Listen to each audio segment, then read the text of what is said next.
Want to welcome everyone to this installment of the Neon One Partner Series, Partner Positives. It's a webinar series that aims to highlight the expertise of our extensive partner network of consultants and software, and pair it with actionable ways that your organization can start implementing today, especially if you're utilizing one of the Neon One products. We're pretty excited to dive in. Just a few basic housekeeping items if we go to the next slide, in terms of maybe this is the first time that you're hearing about Neon One, and another little click will show an exciting graphic, by the way, in terms of who we are, which is a technology ecosystem that aims to empower nonprofits through the best technology and services possible. And we do that in a few different ways. Neon One is a company that does a lot of different things. We're trying to create an integrated ecosystem of software and services. So we have a CRM, Neon CRM. We have client case management. We have arts and ticketing. And of course, we have Rallybound's peer-to-peer platform, which is what we're going to dive into today. But a big part of this is when we talk about integration, when we talk about optimization, that's also getting down into processes as well. And we have to rely and lean on our network of experts to kind of guide us on what's really going to be impactful, what's really going to help organizations like yours to drive mission-driven results. And so that's why I'm excited that we've also curated consultants like Whole Whale to basically say, you know what, we need the best of the best in all areas. And when it comes to digital engagement, when it comes to detailed research and thoughtful approach, that's why we're excited to partner with Whole Whale. And this is the first of two webinars that we'll actually be doing with them. Neon One overall has raised over $10 billion to date and serves more than 30,000 nonprofits. But enough about us. Next item is going to be a basic bit of housekeeping. First, with another click, we'll show that indeed this is being recorded. So we're pretty excited because this is actually something that we'll put up on our partner channel. We have a YouTube channel that you'll be able to find all this information at. And so we'll put the recording up there. We'll try to link to some resources as well. And of course, we'll be following up with information that you find pertinent as well. So we're excited to engage this. With that being said, that's the introduction. I'm going to hand it on over to our amazing speakers. My role is to simply MC. So I'll be putting myself on mute, but I will be watching the questions tab. We do have a Q&A. So if you want to ask something, definitely we'll be paying attention to that. We have a dedicated time set aside for Q&A at the end as well. Really excited to introduce Ann and Morgan, and you folks take it away. All right. Well, thank you so much, Tim. This is Ann speaking. We are so honored to be a Neon One partner. I am the creative director at Whole Whale, and I can introduce myself and my company in a little bit. But Morgan, I'll turn it over to you to introduce yourself. Hi, everyone. Thanks, Ann. So excited to be here today. My name is Morgan, and I'm an account executive here at Rallybound. I'll go ahead and also do a little bit of a deeper dive on who Rallybound is as well in just a second. Well, I hope you are all in the right room. We're here today to talk about some laws of the landing page, some tried and true tactics to help your website, your landing pages spur actions that are necessary or needed for visitors to support your organization. So we're excited to have you all here, and thanks for spending the time. In the next slide, we'll go over some of the contents that we'll cover today. There's this thing called the front door syndrome. You might be wondering what that is. We will cover it. And then we go into a more scientific behavioral framework from Professor B.J. Fogg out of Stanford that ultimately answers what gets people to take an action. And then from there, we'll dive into the 7 tips or 7 laws of the landing page that you can steal from to enhance your landing pages. That could include things around getting people to volunteer, to donate, to sign up, whatever that action may be.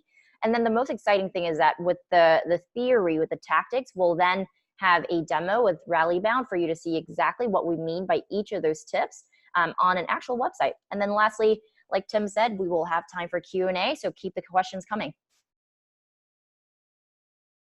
All right, so who is Whole Whale? You may have seen us before somewhere. We've got a lot of whale jokes and puns going on around the internet. We are a digital agency that help nonprofits leverage data and tech to increase your digital impact. And why we care so much is that we get to work with organizations like yourself. And the next slide, you'll see just some of the organizations that we're so privileged to be able to work with to help them bring a lot of the technology that e-commerce and e-retailers have been using for a long time. And then how do we turn that into something that is data and tech for good? And then in the next slide, Morgan can talk to a little bit about Rallybound. Yeah, thank you. So who is Rallybound? So ultimately, Rallybound is an online fundraising solution for mission-driven organizations. We started in 2012, and since then have had double-digit growth working with hundreds of nonprofits of all sizes to help raise millions of dollars online. We specialize in peer-to-peer fundraising. However, we do offer standalone donation and ticketed options. Some common event types we support include your typical run, walk, or bike ride, endurance campaigns, DIY or do-it-yourself fundraising, and also memorial or tribute campaigns. All right, thanks, Morgan. Now let's dive straight into the front door syndrome. What is it? What are some of the symptoms and how do we treat this? This is a front door syndrome is something that we coined. And how do you know that you have front door syndrome? Like this puppy here trying to get into the room. Front door syndrome happens. Here are some things that you should be listening for. If you think that your organization's homepage is the front door to your site, AKA most of your visitors would enter your site through the homepage. Another symptom of front door syndrome is that you spend most of your time designing and honing and then recrafting the homepage and then thinking that other templates can wait. And this is not to say that on some sites, the homepage is the most trafficked page as an entrance for an organization, but oftentimes I'm willing to bet that your interior pages get the most traffic as the landing page, which is defined as the first page that a visitor lands on your site. So in the next slide, let's think about how do we treat this? How do we treat the syndrome? Let's turn to the data. Let's see what the data say as to use as a treatment. If you have Google Analytics on your site, you'll be able to dive into the landing page report, which is one of my favorites. So under behavior, under site content, you can go to landing page. And this is where Google will show you what are the top pages where people use to enter your site. Now, for example, the next slide, you can see that this is a Google Analytics page that is captured directly screenshot for one of our clients, Power Poetry, which is the largest online poetry platform for young people. There's a lot of antsy poems up there. So we're wondering, how do they get to our site? What I'm pointing out here, this is 1 year's worth of data out of the almost 4 million sessions that went to Power Poetry. The homepage is number 7 most popular entrance. And this only accounts for almost 1.8% of all landing pages. Now, what I'm interested in here by looking at this report is to understand, oh my goodness, the Poetry Dictionary page template is the most traffic page for a landing page. And then there's the join page, which is another critical landing page that spurs action on our site. And so I encourage you to go look at your Google Analytics in this landing page report to understand what is the most popular landing page on your site. And spoiler alert, it's usually not the home page. And this is all to say the landing page in the next slide. The landing page is an amazing opportunity for you to capture traffic and then engage them and then finally convert. And what I mean by convert is not to sell shoes in the way a lot of e-commerce do, but to get your supporters to donate, to register, to subscribe for emails, or share something on social, or to fundraise on your organization's behalf. This is not an exhaustive list of actions that could take place on your landing pages, but think about what other key actions that you can encourage your site visitors to take on those landing pages. And on that note, let's look into the behavioral framework. How do we get someone to take an action? And the next slide, you will see this is our puppy whaler turtle. You may have seen her on the internet as well. Sometimes she's passive on the left side. She's very, very lazy in this instance, and that happens oftentimes with our site visitors as well. They come to your site, they browse around, look at resources, and then they leave.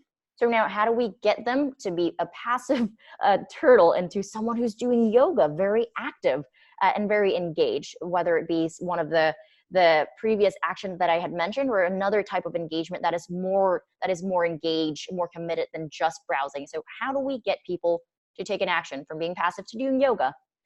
In the next slide, you'll see that it turns out behavior happens when there is a confluence of three underlying components. It is motivation, ability, and trigger. These three things need to happen for behavior to occur. In Turtle's instance, you can see that she's very motivated by food. I had a treat out there. That's why she was doing yoga. Ability, it's critical that she has the ability to take the action. In this case, she's got abs and toned shoulders that allows her to do the upward and downward dog. And then lastly, trigger. This is an ask. What am I asking her to do? There was a human command. I asked her to do yoga. So all these three things happened, which led to Turtle taking an action, doing yoga. Now, on the next slide, Turtle and fun puppies aside, the behavioral model is a scientific model that, as I mentioned earlier, is introduced by Professor B.J. Fogg out of Stanford.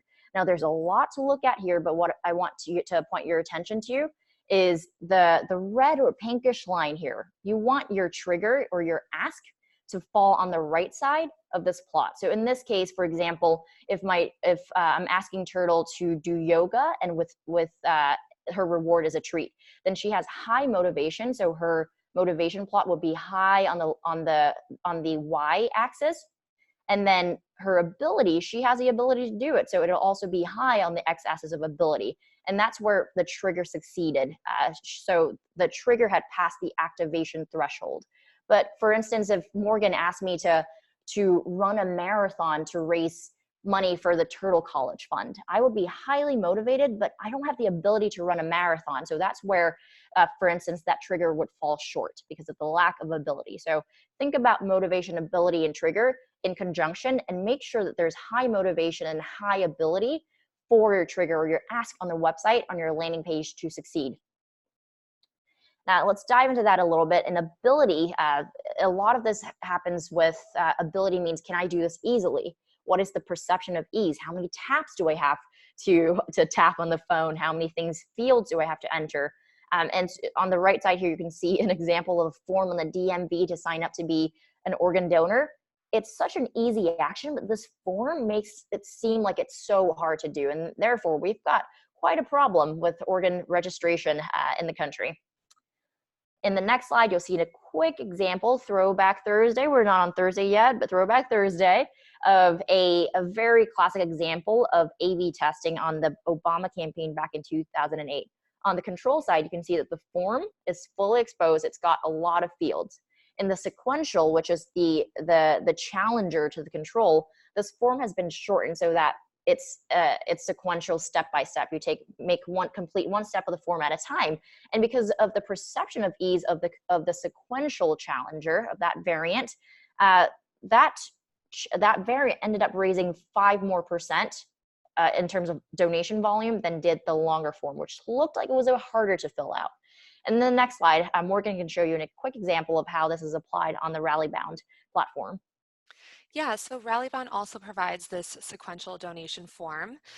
In this example, this is through one of our fundraiser pages, and ultimately we want to provide a seamless donor experience. So we have created this lightbox feature. So as soon as you click donate, this lightbox will populate and prompting you to enter in your donation amount, the next step being your billing information, the last step being your credit card information. And so why does this matter? Essentially, we've found that this Lightbox feature has a 60% higher conversion rate than a standard standalone donation form. Yeah, wow, that's very significant. That's great to know. And then the next bit of making a behavior happen, as you recall, is motivation. Do I want to do this? And this is where we turn to the classic Cialdini book, Influence. There are a couple of concepts in there that taps into someone's motivation when they're on your website. Things that I want to pull out include scarcity. People are always afraid of missing out on something cool. So remember the ice bucket challenge? Yeah, that was not fun for somebody to go through, but I don't want to miss out on that momentum. And there's social proof. Everyone wants to know that there are other people participating in the campaign. They don't want to be the first penguin in the water. And then reciprocity is one of the most powerful methods for influence. What am I getting in exchange for the action that I'm about to take on your organization's website? In the next slide, you'll see a plot of motivation, of emotion intensity, and then also plotted out on the x-axis from negative to positive. So actions tend to happen, motivation runs very high, obviously when the intensity of the emotion is high, but also on either end of the negative or incredibly positive spectrum. When I'm feeling mellow, when I'm feeling peaceful, that's not when people are motivated to take an action, but if you can invigorate them, make them feel confident and joyful, that's the moment to capture on the positive side, how to turn that motivation into action. And the next slide, we'll cover the last part of making a behavior happen, which is trigger. What do I click? What is the ask? So oftentimes when we translate this to elements on a website or a landing page, that could be buttons, that could be the calls to action, and making sure that you're asking at the right time and asking at different moments.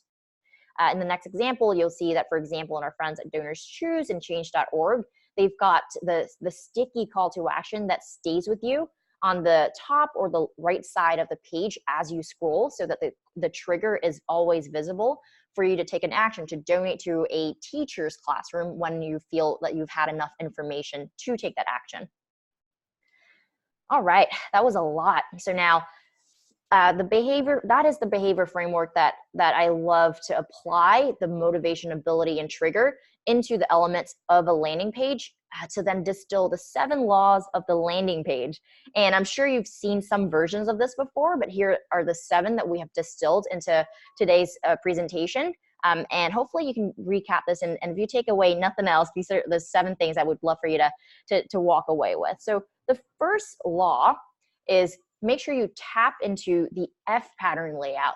You may have seen this heat map before, where there's a lot of studies doing heat map tracking on different page layouts. And it turns out that the most common pattern for browsing on the web is the F pattern, where we all skim at the top wider from left to right. And then as you go down further down the page, your eyes and the cursor, the mouse tends to stay on the left side, and the width of your glance from left to right tends to get a little narrower. So it turns into an F pattern. So make sure that you're thinking about placing important elements in your landing page on the top part of your page. And then also the F pattern is a bit self-fulfilling. It'll happen more if the page is a wall of text where there's no place on the page for a visitor to anchor or to focus their attention on. So make sure you're using headers and use bold text, which is so simple but can make a huge difference to highlight the important messages on your site.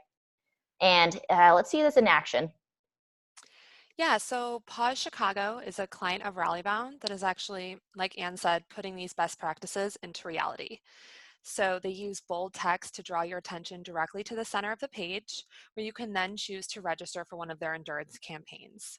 Of course, the dog and the cat up there is great as well. I know that's where my eyes go automatically. But ultimately, we can help your organization from a Pause Chicago perspective. They do endurance programs with Rallybound, so we can certainly allow your supporters to fundraise on your behalf and share their passion for your mission with their friends, coworkers, and family.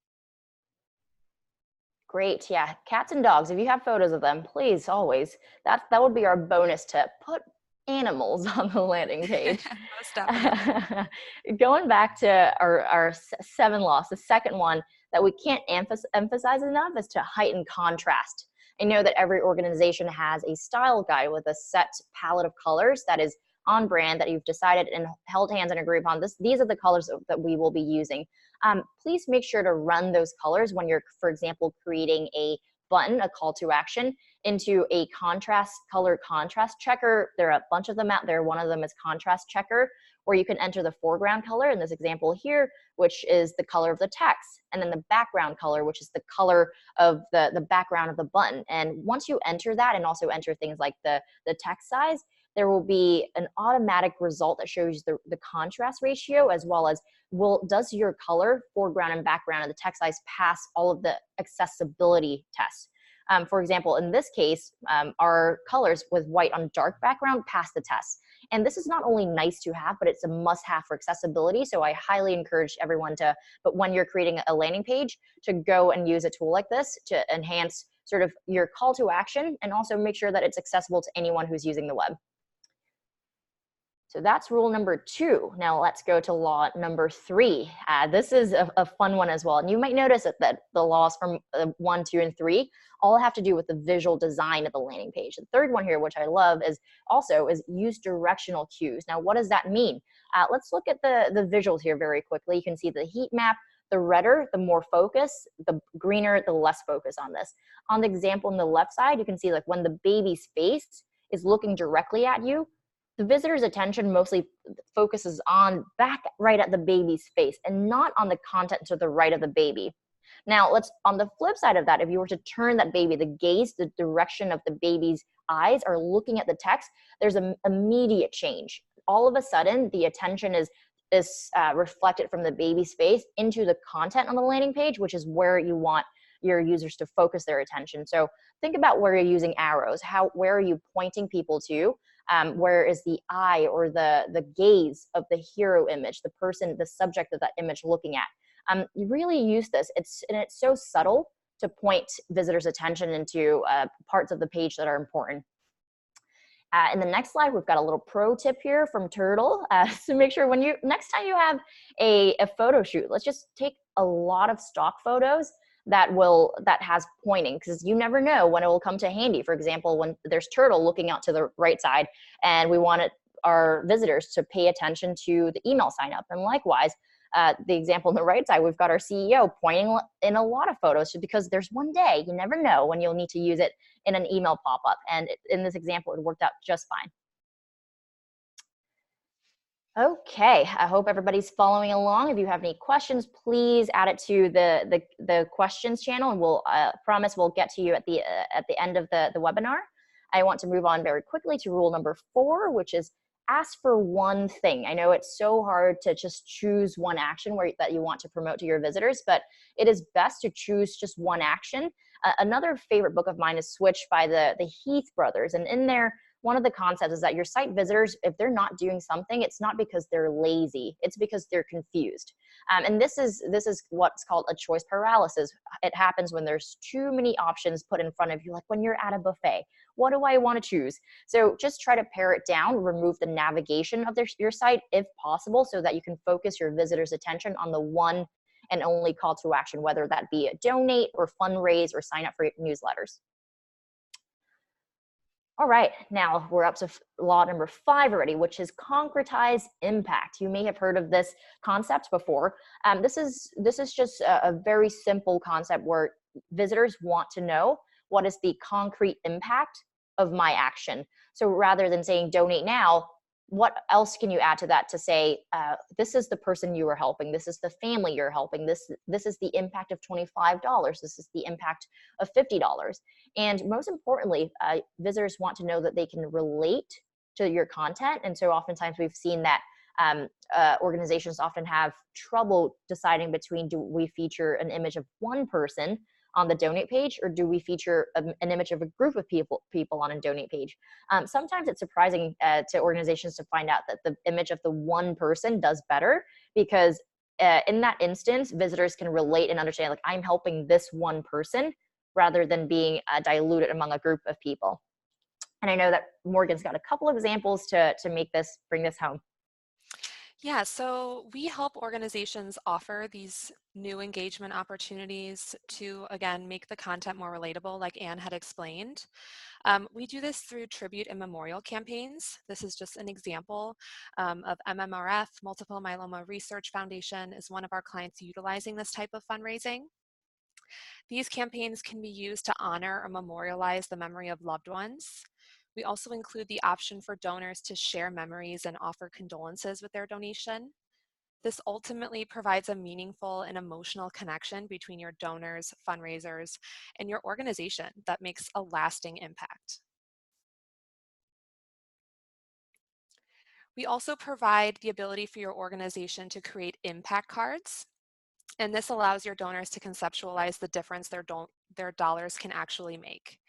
This is especially beneficial in getting new donors to not only complete their first donation to your organization, but can also help increase the total donation amount by illustrating their exact impact. Ultimately, this feature allows you to give potential supporters a better idea of where and how their dollars will translate to impact on the various programs your organization does. Great, I love that feature.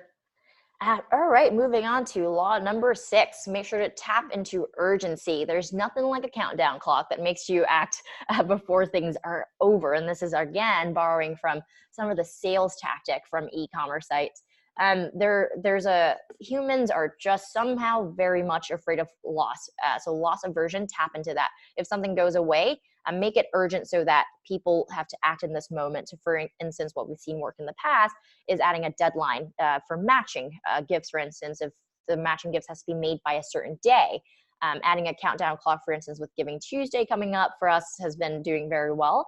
And so think about what are some of the ways that you can urge people to act in this moment and not just let them slide through your site and not taking action. So capture now and think about what is the scarcity, what is the thing that will go away if you don't take the action in this very moment.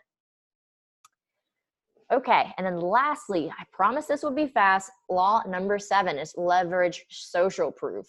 You've heard of FOMO. People are so deathly scared of missing out. So if I see that Mark Teixeira is supporting an organization, I all of a sudden have a lot more trust in an organization, and I want to be a part of that group of supporters. Other ways to leverage social proof are around leaderboard. If I see that people are participating and are having a friendly competition to fundraise for a certain campaign, I want to be a part of that.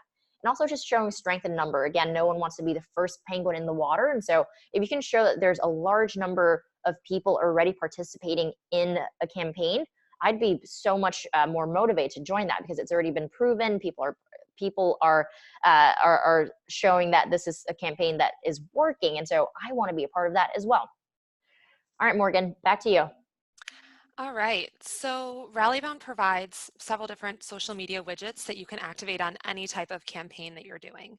For instance, Michael J. Fox on the left is using our social sharing widget for their upcoming gala. To the right is an example of a personal fundraisers page that also has the social media widget, and it has been shared over 600 times. If that wasn't impressive enough, they've raised over $37,000 over their goal. By utilizing this social media effectively, it can take your fundraising initiatives to the next level. And so moving on from here, what I'm going to do now is show you guys a live demo of Rallybound's Site Builder feature. This will ultimately give you the ability to put Anne's best practices into action. So I'm going to change the screen here and navigate over here. So this is a test campaign with Rallybound and an option as a template that you can use for one of your campaigns. This is an example of a run walk campaign, beautiful event here that we can see. And as an admin from Rallybound, you're simply able to edit your template by navigating to this gray bar up here at the top. So you have the option to edit your template via CSS if you have any experienced CSS users at your organization. Otherwise, you can edit the template by simply clicking Enable Editing. You'll notice automatically these different modules will populate, ready for you to start editing your campaign.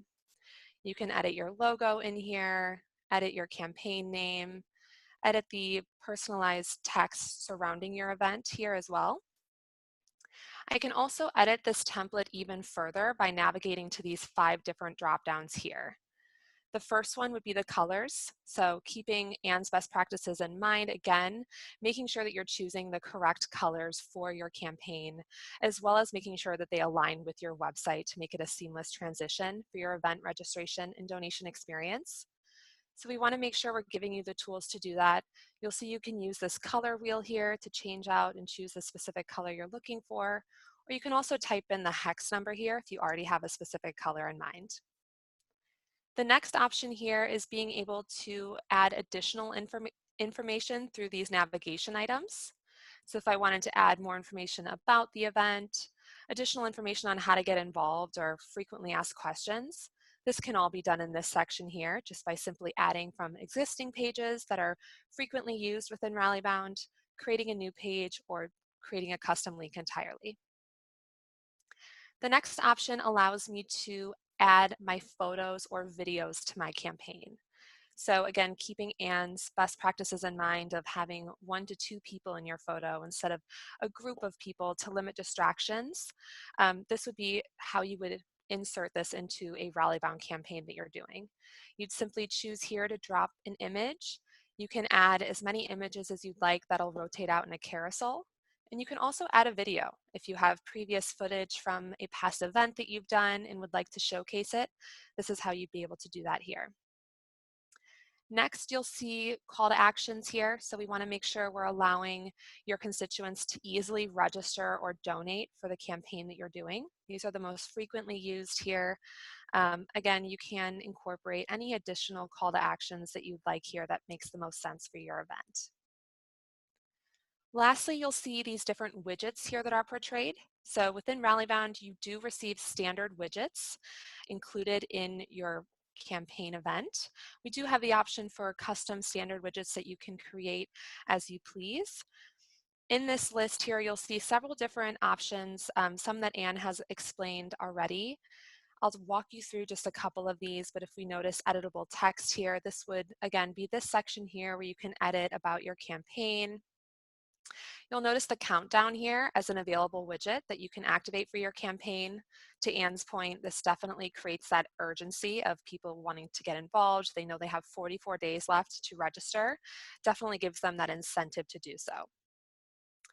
We have a recent donations module where you can hover over and see different messages that your donor has left regarding their donation to your event. A way to showcase sponsors if you have any sponsors associated with your event. And then we also offer leaderboards. So this is certainly a way to drive that healthy competition between your fundraisers and teams, being able to see how much their constituents have raised in comparison to themselves. We also have this global search box here. So if I wanted to find a specific fundraiser that I'm looking for, they can simply navigate to that here. Lastly, we will offer the social media options as well that you can activate on your campaign to showcase any live feeds that you guys are currently updating during the event or up to the event. So I hope you guys have a much better idea of how to put Anne's best practices into action using the Rallybound Site Builder feature. What I'll do now is navigate back to the presentation here and give it back to Anne. Thanks, Morgan. That was very helpful to see all these different laws in action. And I will say, I can't take full credits for all of these laws. These are compiled, I would say, open source laws that we have found to work in the past. In your comments and your questions, I'd love to hear as well what you have found worked for your organization, because this is meant to be a living and breathing set of laws that we all work on together to make our landing pages, our donation pages in your organization work so much better for you. So just to recap these 7 laws, if you take nothing away from here, please keep in mind to tap into the F pattern layout when you're designing a landing page, whether it be donate or another type of call to action. Please make sure to look into heightening the contrast of the buttons and the content on your page so that it's easily, it's legible and it's accessible for site visitors. And then use directional cues. These are little subtle little points here and there that can show your visitors and to get them to act in the right portions of your site. Make sure to ask for one thing. It's easy to try to stack on ask after ask after ask, but try to think about what's the most important action someone can take right now. Concretize the impact that a donor or a visitor can make with your organization by using photos, real photos. Try to stay away from stock photos, and also just making their impact of $1 a bit more tangible. Tap into urgency. This action or your participation will only extend until a certain date. And then leverage social proof. Make sure that people know this is a team effort that they can participate in. So there you've got it, the recap of 7 laws. And I would love to see you take this into action after the webinar today. And we have also equipped you with a bit more resources after this. In the next slide, you'll see that we've got online courses that Holwell has created for common strategies that we see has benefited nonprofits, from managing the Google ad grant to writing for the web to Google Analytics. So if you go to holwell.com/university, and use the code WWLive. You can get 50% off any courses. And in the next slide, wait, there's more. Tim or Morgan, you want to talk about this? Yeah, I'd be happy to. So we actually have done a very detailed study on the Rallybound client base, so all the great organizations that you've seen, and including one of those earlier slides was my children for the Lightbox one, by the way, folks. So that's my twins who fell asleep in that double stroller there. And so we analyzed all those types of fundraisers that people are trying to retain. And so we did a year-over-year study. When you actually retain fundraisers, what's the impact? And so maybe we can have a little question here in terms of this, in terms of if you'd like to learn more about Rallybound and also get a copy of this peer-to-peer, let us know. The study itself is actually really fascinating, a lot of actionable data when it comes to this type of stuff, but we definitely want to get into some Q&A, and we'll leave this poll open in a little bit, but we also will leave some questions or some contact information here as well. I'll let this run for a few more seconds, and good. Okay, so definitely, if you want to, have somebody follow up, we got some contact information, but let's dive into some questions. We got some healthy time. We're going to record the questions as well. We already have one really great question that came in, which is, and I think I'm going to kick this over to you first. Are there any best practices in terms of the number of text columns, and if more than one, best practices on the column widths? This is deep. There's a little detail. Yeah, this is a great question, and I think that let's first think about mobile layout. On mobile, there's only ever one column, so think about the order in which your content will display in mobile first in one column, and then from there expand upon the viewport. So from mobile into something that has a bit more real estate like desktop, there you have a bit more flexibility with using more than one columns. What we found work in the past is using a mixture of one column for things like descriptions or text that it's important for someone to know up top. Think about the F layout. And then later on for things like testimonial for social proof, it's very common that you'll see a 3-column layout for 3 testimonials. And so what I would suggest is stick between 1 and 3 for each page so that it doesn't take away too much of visitors' attention from having to navigate and adjust their eyes too much from 1 to 2 to 3. So just stick to 1 and 3 is usually pretty safe. Although, please consult with your doctors. This is not a one-size-fits-all, but that's pretty safe. That's really good. Any other questions when it comes to these types of things? And I'll throw this out to you in terms of sure. Maybe something that I attended. Julia Campbell, the kind of social media consultant, also another Neon One consultant, had her nonprofit social media summit recently. And one of the presenters actually brought up a really contentious question, which is more effective at fundraising, cats or dogs? Well, I will say, let's A/B test that. If your organization somehow has in your voice and tone, your brand guidelines, the ability to use cats and dogs images in your fundraising material, which we do all the time with Turtle, I would say A/B test that. It really depends on your audience, and some organizations may have an audience that's cats leaning and some that has dog leaning. And we actually work with an organization, World Animal Protection, that has even more than cats and dogs. It's like, do we use a sloth? Do we use an elephant? Do we use a tiger in ads? And we can A/B test all of that, and we know that sloth works really well for them. One great answer. I'm a cat person, but I think that actually the data did show that dogs actually are more effective.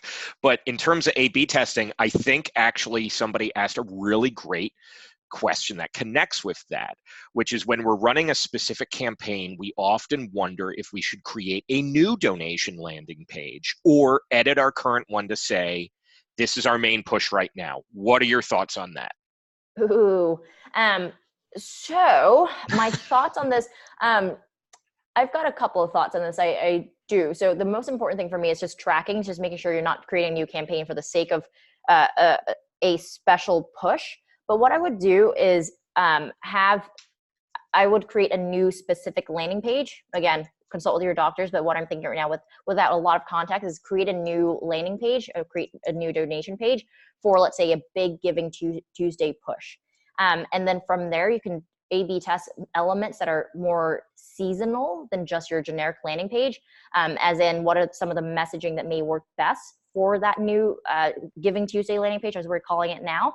And from there, you can distill some of the elements that work best on that special campaign page and perhaps go back to your evergreen year-long donation page to implement. For example, if we learned that a photo of one person worked well on the Giving Tuesday special page, then let's try to implement some of those elements that you found to work for the special campaigns on the general campaign. So it's an evolution, and I wouldn't want to sort of take over your evergreen donation page for the Giving Tuesday or the special campaign, because it's a different types of audiences, I would say. Awesome. Very cool. Any other questions, folks?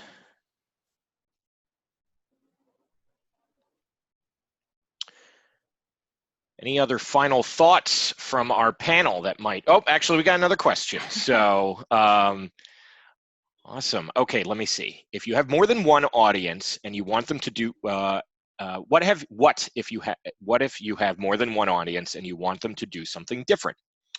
For us, for example, we want concerned citizens to donate, and you want practitioners to join networks we convene. So basically, how do donor personas or engagement personas, impact this type of stuff?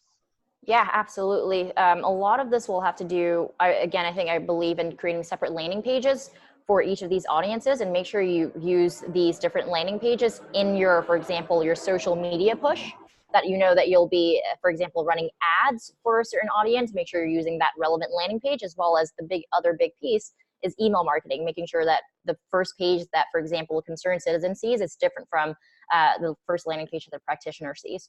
And with this, again, going back to Google Analytics, I would love to put some tracking behind this for you to truly understand even deeper data around these audiences, like what age range are they normally, where are they coming from in terms of geographic, and then what are some of the pages that they're interested in beyond the first landing page that you sent them to, just to tailor the content a bit better. Mm-hmm. Yeah, and I think that's also important, and this is interesting. This came up with even a discussion with my wife. We completed our fundraising campaign on Rallybound, right? And so, we raised $16,000 for breast cancer research. And one of the things that she, she's an engineer, she works in fire protection, and she said, I hope we got everybody's address during that, because they wanted to do follow-up and tailor the message to the people and how they donated. But, that's always a big question that I think people have is when it comes to, even as you're laying out, kind of going back to the, the behavioral law, make it easy. What's the balance between data collection and making it easy, though, on the form? Yeah.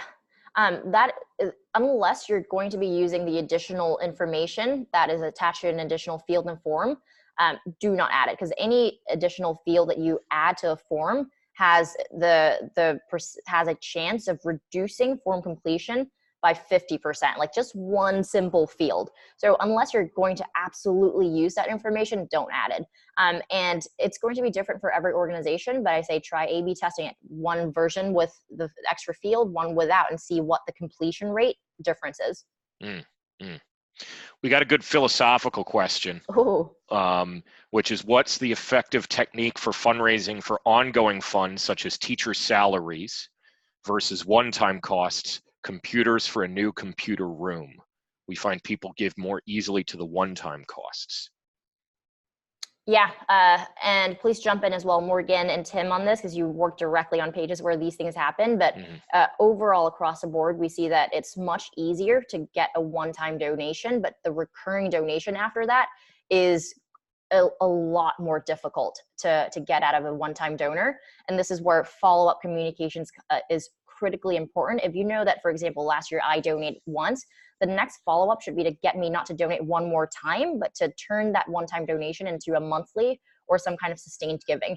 And I know this is a very simplified answer to this, but it's just going to be you can, there's certain things that I've seen it before where donation forms A/B test having the monthly box checked by default. Mm-hmm. And it sometimes has backfired in the sense where people assume that when they donate it's a one time, and then all of a sudden they get a bill the next month, and it just caused a lot of headache for the accounting team. Yeah, one of the things that Neon One, which provides Rallybound and Neon CRM, so I see this data live a lot, and so we're part of the fundraising effectiveness project, which analyzes donor data, just trends across huge data sets. It's the largest data set of individual donor data in the world, and first-time donor retention rate is like 22%. It's awful. Right? And so, but if you get somebody enrolled into that recurring plan, it jumps to like near 88%, 90%, basically. So it's really critical for that type of thing. In terms of the actual question itself, I mean, that's tough because it also depends on your mission.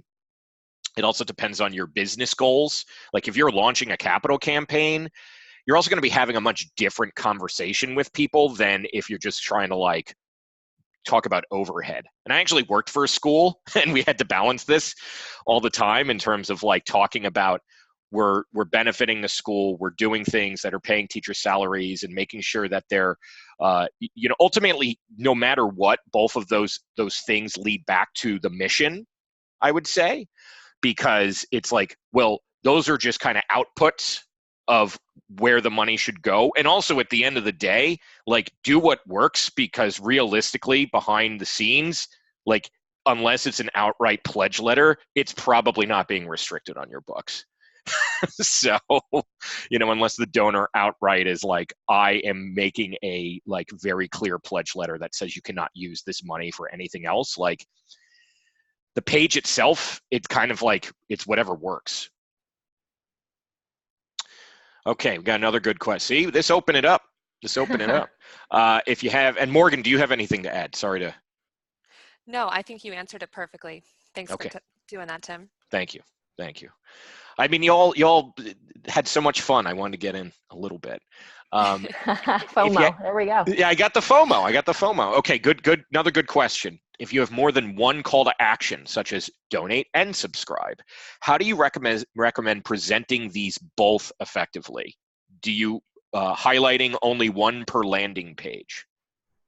Yep, another very realistic question, because ideally you want to have only one call to action, but that never happens. There's always going to be sort of a primary call to action and a tertiary call to action. And I classify this primary and tertiary because they do not, even though there are two calls to action, they do not need to have the same visual hierarchy or level of emphasis on them. If you need to decide what is the primary call to action on your page, if it's donate, then make that the first thing someone sees, put that up top. And then subscribe can be towards the bottom after someone is almost trailed off, and think that if I'm not going to donate, might as well capture their information.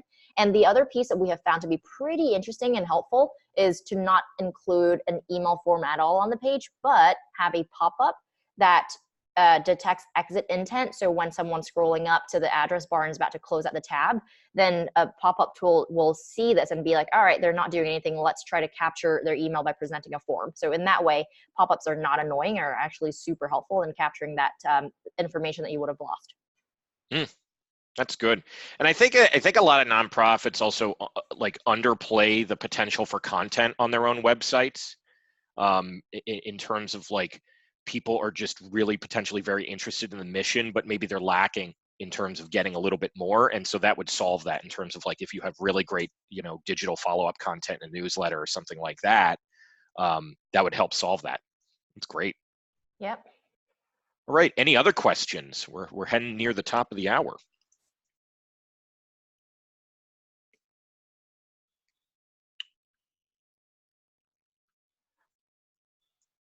Right. Well, this was awesome. Any final thoughts before we close things out? Anne or Morgan? Yeah, we're talking over each other right now. I would say all the laws are equally my favorite, but just I think the easiest one to tap into is directional queue, and you'll be surprised by how much of a difference that makes. So please go look at your landing pages, the main ones, look at Google Analytics to see which ones are your main landing pages, and then see how you introduce some pointing, some arrows, some gazes that may get increase that conversion rate. Awesome. And Morgan, any final thoughts from you? Yeah, I want to just thank everyone for participating today. And if you have any additional questions on how you can put this information that you've learned today into action through your campaigns, please don't hesitate to reach out. Awesome. Well, thank you very much. This was an amazing Partner Positives webinar. We're going to be kind of just doing a little bit of honing on this in terms of the recording, and then we'll get this into the YouTube channel, and we'll be following up as well. I'm also going to do, I think I'm going to try to run this through a transcriber, by the way. I just kind of got turned on to that, so I might try to transcribe the actual talk itself too, as an extra resource. So we're going to definitely be following up. Thanks for everybody who attended. We got a few people thanking our presenters today, and from us at Neon One, deeply thankful for the work that Whole Whale is doing, in particular for organizations around the world. So thank you, Ann, and the Whole Whale team. Thank you for having us, and for everybody for attending. Thank you so much. Awesome. Okay, have a great day, everyone. Let's rock out the rest of the week. Bye.